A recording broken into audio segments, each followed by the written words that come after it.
Welcome to A Day Away, where we chat about the planning, building, and funding of South Georgian Bay's Hospital of Tomorrow. My name is Alison Smith, and I'm the Director of Communications for the CGMH Foundation and newly appointed podcast host. I'm a huge fan of the podcast medium, as I think it really allows for deeper conversations and learning, and really helpful for those on the go. My fun podcast fact about me is that I once traveled to Washington, D.C. to watch a live recording of the NPR Politics podcast.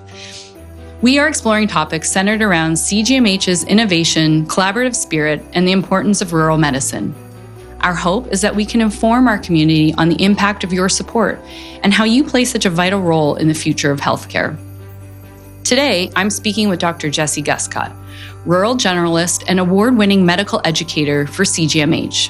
Dr. Guscott had a vision for CGMH to be a leader in training and education. He proposed a training program based on medical simulations specific to rural environments and the challenges particular to rural medicine.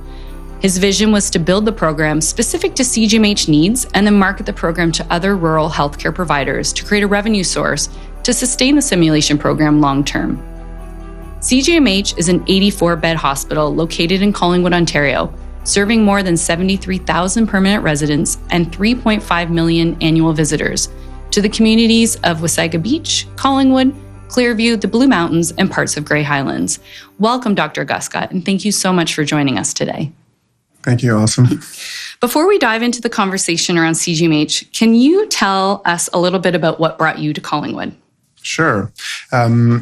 I went to medical school in Hamilton. I did my undergraduate in Vancouver. And then when I was in Hamilton, there's a stage of medical training called clinical clerkship, where basically classrooms are done. You get out into clinical rotations and you're starting to learn on the spot. And there was an opportunity in my class to do our clerkships outside of town. It was kind of a funny thing. It's much more common now, but at the time it was very uncommon, but my class and a class ahead of me had sort of a double cohort because they were changing schedules around. So they were looking for people to get out into the community because they didn't really have capacity in Hamilton.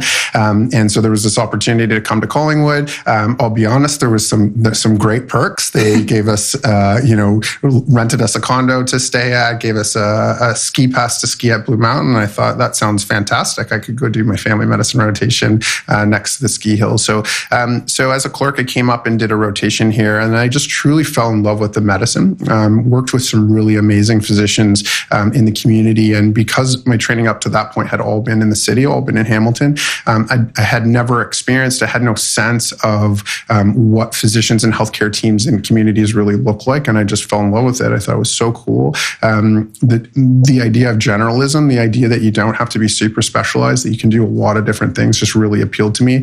And watching how skilled some of my mentors were, I just thought, that's it. That's what I want to do. That's the kind of medicine that I want to do. So I went on to train in a residency program that was also in Collingwood, brand new. McMaster had a rural family medicine residency program, so I was the second resident through that program.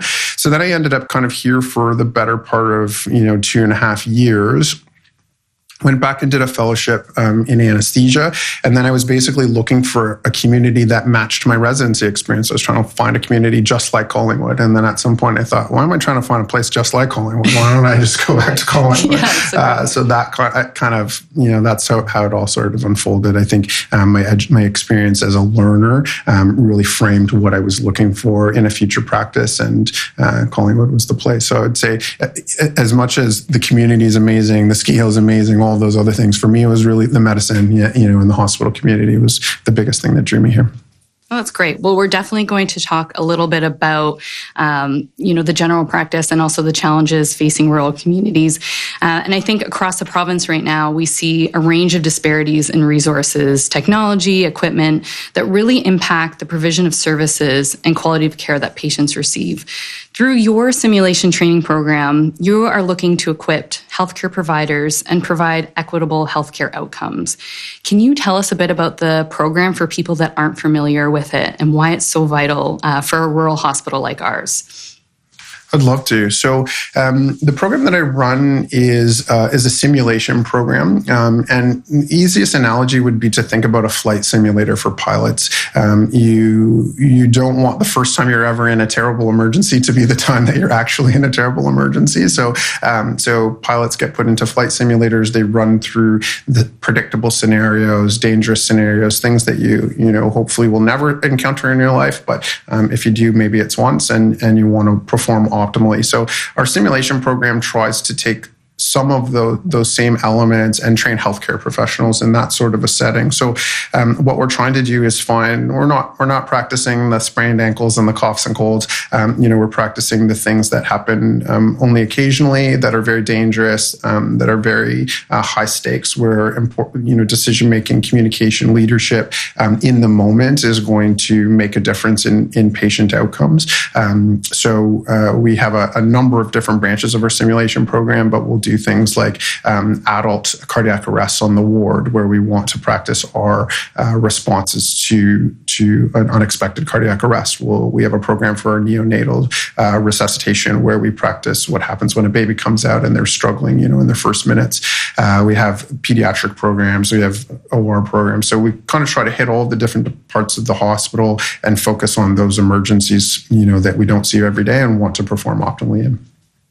And I have heard you talk about the parallels between the airline industry before, including where the majority of crises and emergencies involve maybe failures of leadership, decision-making, communication. But what originally drew you to the airline industry? How were you able to create that parallel? Yeah, I think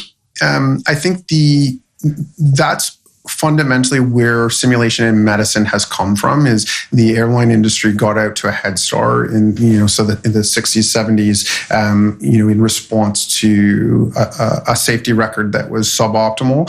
The airline industry really looked at how can we train people to do better, and what they found was it wasn't always purely technical issues. It wasn't always purely mechanical issues. It wasn't planes exploding in the sky. It would be a landing gear malfunctions, or one of the engines is down, but they still have a fully functional engine. And if they respond extremely well as a team, lots of those scenarios would be salvageable. But when the leadership breaks down, when the communication breaks down, when the decision making breaks down, that's what ultimately leads to bad outcomes. So the medicine sort of came into that game having seen other industries do that. And anesthesia, which is where most of my clinical practice is, sort of the branch of medicine that does it the most. And again, it has the best parallels to the airline industry in that it's very technical. Anesthesia is like a lot of monitors and beeping things, and we spend a lot of time kind of watching our screen in addition to our patient. And so it's easy to simulate bad things because you make bad things happen on monitors, much like you could do in the cockpit of a flight simulator. So anesthesia was kind of like the first branch of medicine that really got into it, and then it's expanded out into essentially all of the other branches of clinical medicine, and that's kind of how I got involved in it. I run the family practice anesthesia residency training program for McMaster, and got invited to participate in a simulation day, I want to say in 2010-ish, in Sudbury, and went up there and watched what was happening there, and thought it was just like the coolest thing, and thought I want to do that, and I want to keep doing that. So that was sort of where I started to get involved in simulation. And after I had done that for a number of years in Sudbury, I started to think, like, why aren't we doing this in Collingwood? Why we've got a lot of the tools and the resources to be leaders in simulation education. I think Collingwood is already a leader, has been for a long time a leader in rural education, medical education. So I thought we're perfectly suited to develop a program. And now since 2010, so many years have passed that you've been working on this program and growing and expanding it. How are you finding it's impacting the retention of people that go through the program, but also recruitment? Yeah, I can think of some really like concrete examples. I think, the narrative that I get told all the time is, these sessions make me feel more comfortable. These sessions make me feel safer, make me feel like I know what I'm doing, make me feel more confident. And I think that's such a huge part of retention in smaller communities. When we when we're in smaller communities, we don't have the luxury of calling the subspecialists, for a lot of things that in the city that would typically happen. So we ask more of our generalists. We ask our nurses, to look after more clinical scenarios than they might have to in the city. We ask our family physicians, to resuscitate newborns where, in the city, that would be a pediatrician that does that. So if we're going to ask more of our staff, of our faculty, we have to provide them the tools to be able to do that. So the narrative that I get told is, come out of a 1 hour, little refresher on neonatal simulation, people will thank our team and tell us how much that makes, how much more confident that makes them feel. I can give you a retention example again in the neonates. There was a point in time where the number of physicians that were looking after neonates, sick neonates, had whittled down to 2 people. You can't sustain a program with 2 people, because that meant, they were on call every other night, and that just isn't sustainable, and people are going to burn out. So what we did was we really focused on education to anybody who might be interested, and a lot of people said, well, I just don't feel confident enough in that medicine to be part of that team. So we really focused our education on those physicians, and I think have built that team up to 14 or 16, physicians who now, with the confidence of having some simulation, having some regular practice, once a month we get together for a half day, and offer that training. They then confidence isn't the piece that gets people out. So I think with all of the things where we're asking people to do a little more than they might have to in other clinical scenarios, having the confidence, the skills, the experience helps to both recruit and retain physicians. I think that's pretty remarkable, going from 2 to 16. I mean, I think that would just give our community more confidence in general as well, knowing that is such a robust team that feels good about those scenarios. Yeah, I think also, Alison, the really important piece of that, of increasing that number, is that's sustainable. When you have 16, then you're not asking 2 people to shoulder all of the burden. And I think you can keep those 16 in that role for much longer. Whereas if you have 2 or 4 or 6, they're going to burn themselves out. There's only so long you can do that kind of work, and being able to build a number that's sustainable, I think has been a really proud achievement for our simulation program. Absolutely.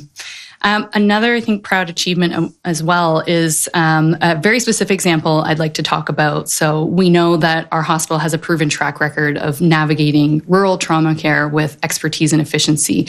And maybe one of our most extreme examples of impact would be a head-on collision in 2018, where CGMH staff, along with Critical, which is the organization who supports acute care hospitals when coordinated emergency and disaster response is required, along with Orange, the air ambulance service, coordinated the single largest deployment event of paramedics, helicopters, there was fixed wing aircraft, and land ambulance crews in the province's history.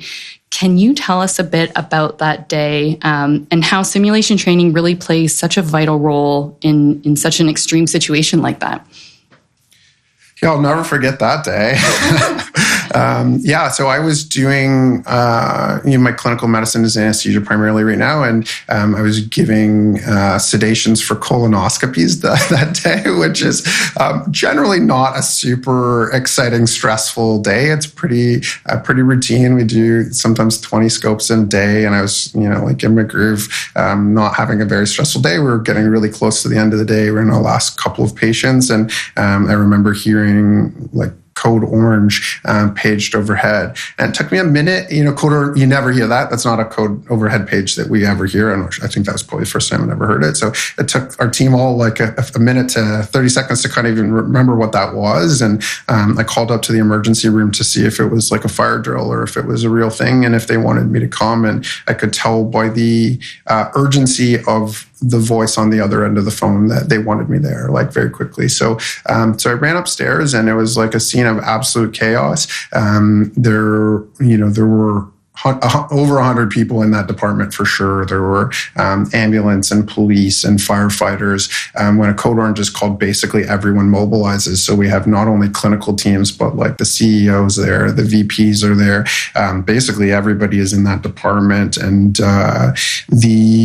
the thing I remember most, Alison, was like I could hear this wailing. I could hear a kid wailing, kind of over all of the other sounds of the department, and I just basically went in that direction. Felt like that was probably where I should go, and came in, and there was a kid who was just like horrifically injured. The injuries were like really, really horrible, and so I sort of focused my attention there. I think that's a comfortable spot for me. That's the kind of work that we practice is the really sick patients, and being able to kind of draw from the simulation, the education experience. Once you can kind of get settled and get into your, start to feel like this is a thing, that's the best part. That's when it starts to feel a little more comfortable, that the kind of the chaos of the noise and the people, that's disorienting. And so I think once I was able to kind of get into a room with a patient, get stock of my team. That was a really big piece too, is these were not familiar, because we had called everybody in, physicians were literally coming from the ski hill, coming from their offices. They weren't familiar teams. It wasn't like you look to your right and you're like, oh, that's the person that I normally would do this with. I think I was resuscitating this child with like a family physician. There was obstetricians in the department. Basically everyone was there to help. So my simulation training and work, a lot of that is around, taking stock of your resources and getting the most out of your resources. Everybody has something to offer. Everybody has a skill set. And so just kind of looking around the room and figuring out what the skill sets of the people that were in the room, I would say that was probably the biggest application of the simulation training that I have and the simulation experience that I have. So, so we were able to kind of rally, and that child sort of needed a breathing tube, they had some really horrific fractures that needed to be pulled out to length, needed to be transferred, to sick kids. We suspected they had a serious head injury. So, so got all of that organized for that child. And then there were so many patients that you basically just went down the line. So once that child was kind of packaged and in a reasonable position to get transferred out, I left them in the care of one of the family physicians, and then moved on to the next one who needed a breathing tube. And I can't remember the numbers off the top of my head, but I want to say 6 or 8, people ended up intubated. I think we transferred out about 10. The crazy part is the kids all went to Sick Kids, and Sick Kids, which is the biggest pediatric hospital in the country, obviously, and one of the biggest in North America. They had a code orange, so they called a code orange for the kids that came to our department. So we feel like we're overwhelmed, with this stuff, but Toronto was overwhelmed, and they were taking just the pediatric patients. We had adult patients as well. So it was a really proud moment. I think our hospital did really well. I got some really amazing feedback, through some professional contacts from one of the anesthesiologists who happened to be on call at Sick Kids, who fed back to me that, when those kids got there, everyone was so impressed with how they were packaged. And it was one of my former residents actually texted me and said like it was a little anticlimactic because they were all geared up to have to do all of these things, and the kids showed up, just as well packaged as they could be. So that's a long story. But that's sort of, that was definitely a moment that you can hear a little bit of PTSD on my voice probably. That was a big day for us. Upsetting, hard to see these kids, struggling, but a proud moment for our hospital and our organization in how we rallied and responded to that.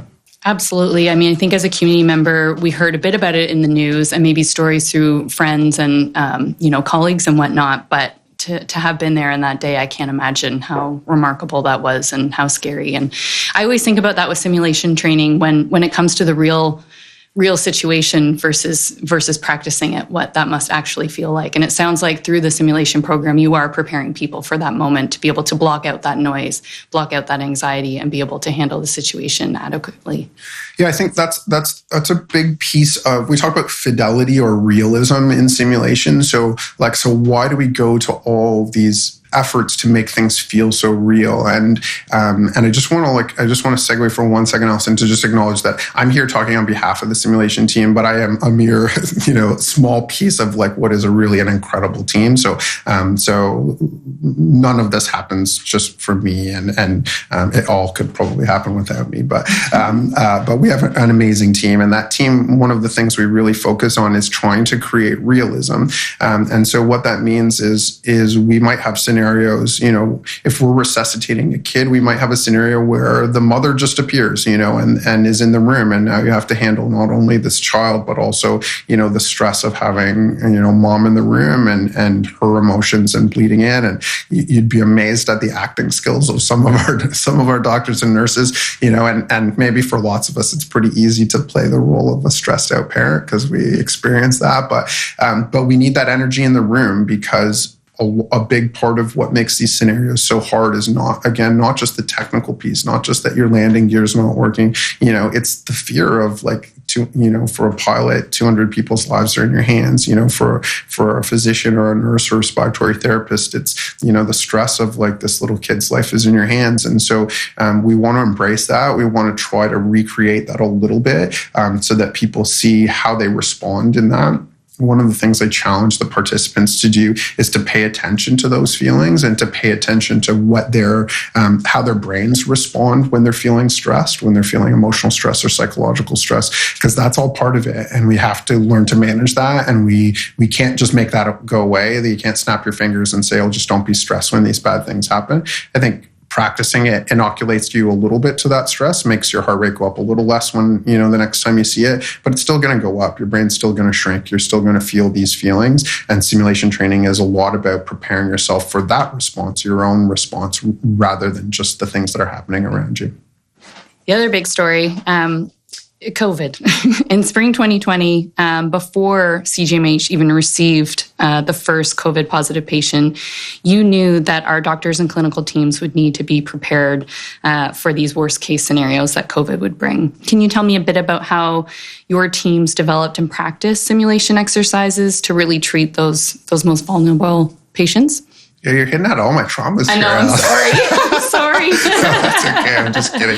Yeah, 2020 was an awful time for healthcare practitioners, for healthcare teams. It was we're just recovering. Yeah, I think we like to not think about it for the most part, but it was a really tough time. So we knew bad things were happening. We knew bad things were happening in China and Italy, and we were getting wind of serious impacts on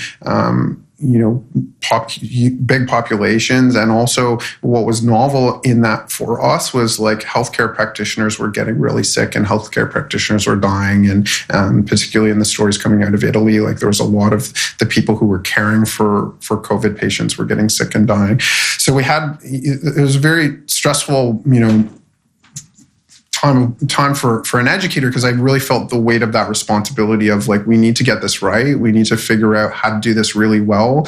And I felt like the teams were depending on my simulation team, on me, on educators to tell them, here's the safest way to do these things. Here's how to protect yourself. So what we ended up simulating a lot of was putting breathing tubes in, which is called intubation. And that's how if you're getting on a life support system on a ventilator, you need a breathing tube, as basically the conduit for that ventilator. So when patients' lungs are failing with really bad COVID, we need to prepare to do that. And there was the thought at that time that was the most vulnerable time for healthcare practitioners because there's lots of germs in the air and you're getting your face kind of right in the patient's face to put this breathing tube in.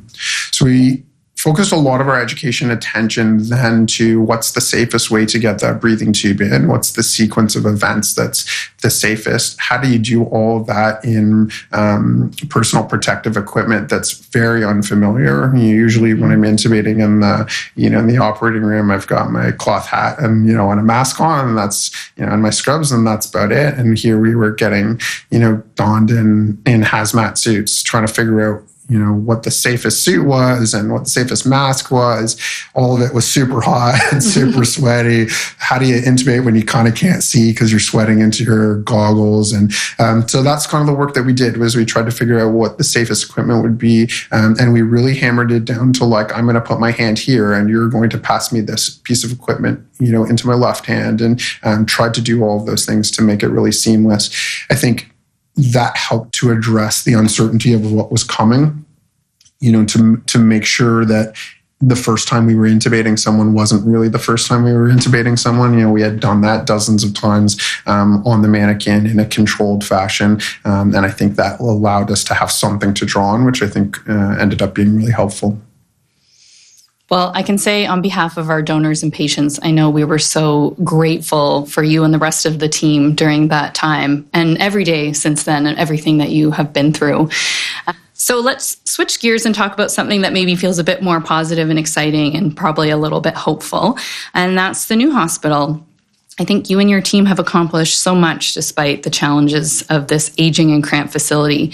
But can you tell us a bit about the new simulation lab and how it will be equipped in the new hospital and really the impact that it will have on care in our community? That's way more fun to talk. Exactly. Yeah, our simulation program right now, you know the space, Alison, we work out of what is essentially an oversized closet. Mm-hmm. And we do an incredible amount of work with like really, really limited space. We tend to draw from some clinical spaces. We tend to draw from some educational spaces that the Rural Ontario Medical Program lets us use. And just in the last year, we're starting to get some different spaces in the hospital, but we really have made do with very, very limited space. Our vision for moving forward is much like what I got to see in Sudbury, which is a beautiful simulation lab, that has multiple different spaces that are specifically designed for education. Right now, our space is an old operating room that was then an endoscopy suite, then was a storage room, and is now a simulation room. And thinking about building a room from scratch whose primary function is education just allows you to do some really interesting things. So we've started to do that with some renovations in the hospital right now, where we have a space that we can use where we've put in like a two-way mirror, where you can have people sitting in a control room watching the simulation take place in what feels like a separated place, and the clinical team doesn't see you. And again, when we're talking about realism, that's one of the ways that you can create realism, have it look and feel real, and you're going to simulate some of those emotions and cognitive responses to stress. If you can see somebody in the corner typing on a computer, and writing down notes about your performance, that takes away from the realism. So being able to design a space where we can be physically slightly separated, those spaces also get equipped with technology like cameras and microphones that allow us to interact with the simulated clinical space from a different room. So that stuff's all super exciting. We have some of it starting to roll out down the pipes now, but really looking forward to having a space that we design from the bottom up. I think it'll let us be able to do more. Now we're sometimes challenged around like there's just no space today to do a simulation. So having education spaces that are pretty dedicated that we always have access to, I think will be really exciting. And then obviously the technology is super fun and being able to integrate that into our learning goals. Great. I think if I could just take a quick moment for our generous donors who have supported this program since its inception. This community support has allowed our sim team to purchase very lifelike teaching mannequins and build out an extensive library of high-stress, challenging scenarios simulating diagnosis and treatment of adults, children, and newborn in emergency situations.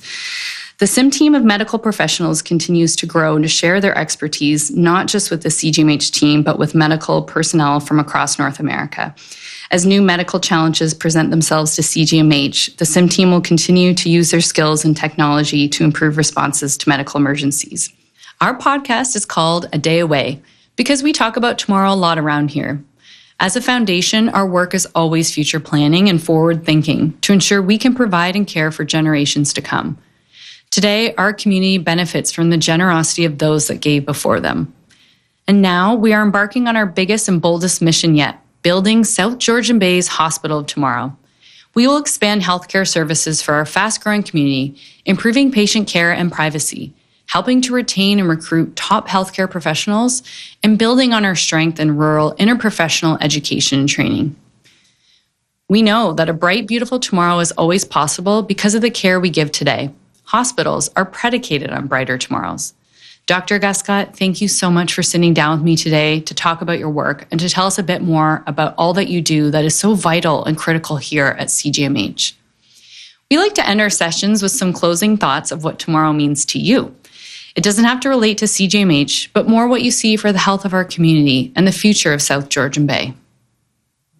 Yeah, I think we're very well positioned. I think you've heard me say before, I think we punch above our weight class, is a boxing analogy. But I think there's a lot of great things to be really proud about our community. I think we have incredible healthcare teams. I think we have an incredible physician group. I think our leadership is excellent, and I think we're continuing to grow on those. So I think for communities our size, the simulation program is just one of the examples of a thing that just doesn't happen in other communities of this size. And I'm just proud to be, one little piece of what is an amazing healthcare community.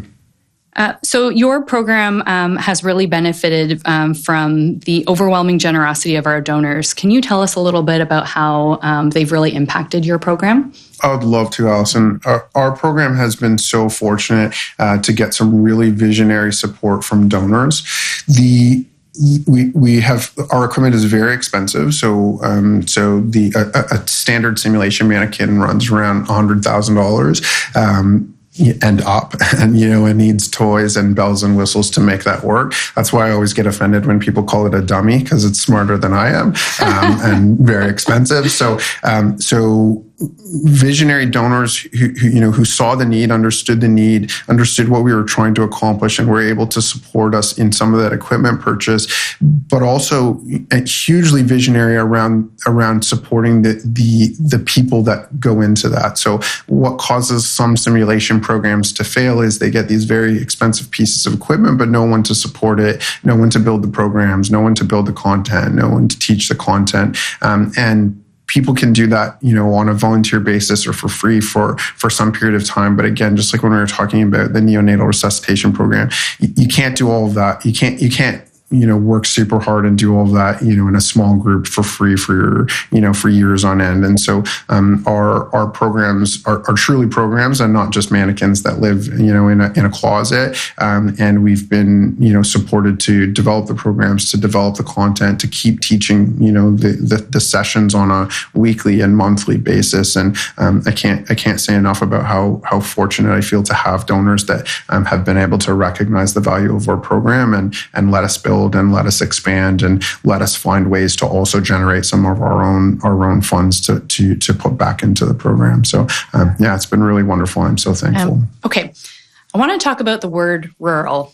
It's an interesting one, and I think one we talk about so much here. And I think what I find interesting is when I think of South Georgian Bay, it doesn't seem to fall into any of the category. It's so unique, so different. I think we all feel so fortunate to live here.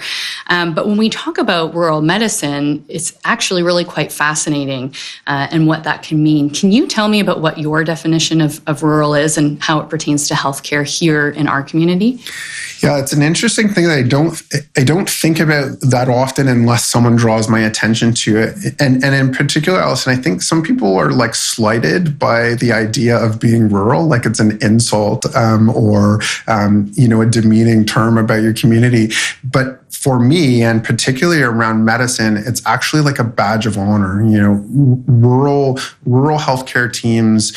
For me, I'm super proud to be part of that. What it really means is a resource limited setting. So if you are in downtown Toronto, there is an interventional cardiologist, within arm's length, within a baseball throw away. There's a pediatrician, just down the block. There is a subspecialist pediatrician who helps the pediatrician on something that's really complicated. We don't have any of those things. And so when we're talking about rural or resource limitations, all we're really saying is we don't have access to everything, and we build systems and we build processes that accommodate for the fact that we don't have all of those things. So if you're in a hospital that has lots of pediatricians, then pediatricians form your neonatal response team. We don't have that here. So we build a different team that involves people who are specifically trained around that's background is family medicine, that's background is obstetrical nursing instead of pediatrics, and we build our own team. I'm super proud of that. I think that's super exciting and super fun. And I know how good the people who do those jobs are. So when I say rural or when I'm talking about being resource limited, there's no piece of that that's like a slight or an insult.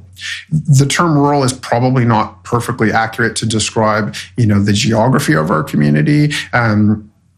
and I'll let other people kind of come up with the definitions. But just know that when people like me say that word, it's not disparaging. It's actually a badge of honor. And in my little bio you read, like I describe myself as a rural generalist. That's the kind of medicine that I practice, and I'm really proud of it. And anyone who also describes them that way instantly gets respect from me, because I know the challenges of the work that they do. So it's really, it's so fascinating to hear about rural medicine and really the constraints you face, but in fact, you're providing this excellent care that is just on par with other communities because you are able to build these systems and processes. What else do you see as the strengths for rural medicine and practicing rural medicine here? I think the kinds of people that get drawn to rural medicine, love these challenges. We love the opportunities to be generalists, to do more, to more things. So I think, that's one of the strengths of being in a rural community, is the people who are here want to be here. They've chosen this environment. They've chosen to have these kinds of opportunities.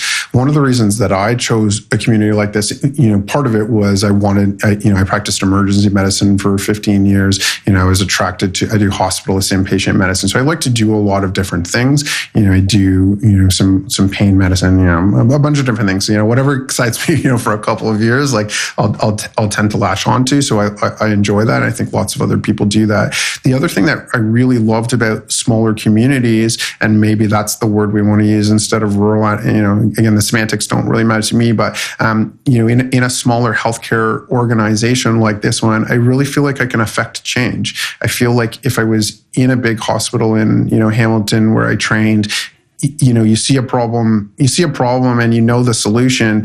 To try to get that, that change requires like going to your chief, who goes to the MAC, who goes to, this board and that board and talks to these people and that people. And 6 months later or a year later, you're still talking about the same problem. And I just felt like here, our leadership, our medical community, our medical, administration, or medical staff are all leaner and more efficient. And so if I feel like I see a problem today, I can have that problem fixed by Tuesday. I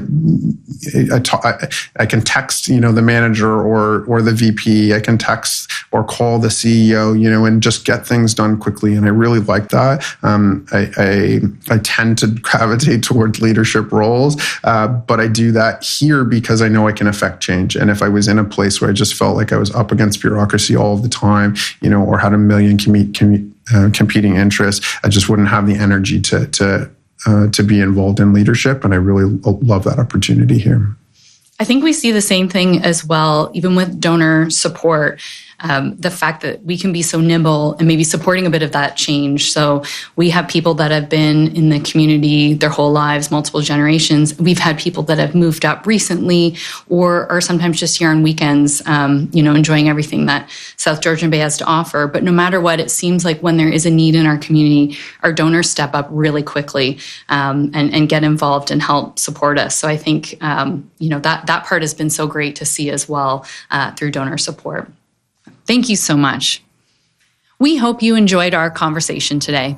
We are working to build the new hospital that South Georgian Bay needs and deserves. With your help, our new facility will be ready to support all of us when we need it most, when tomorrow comes.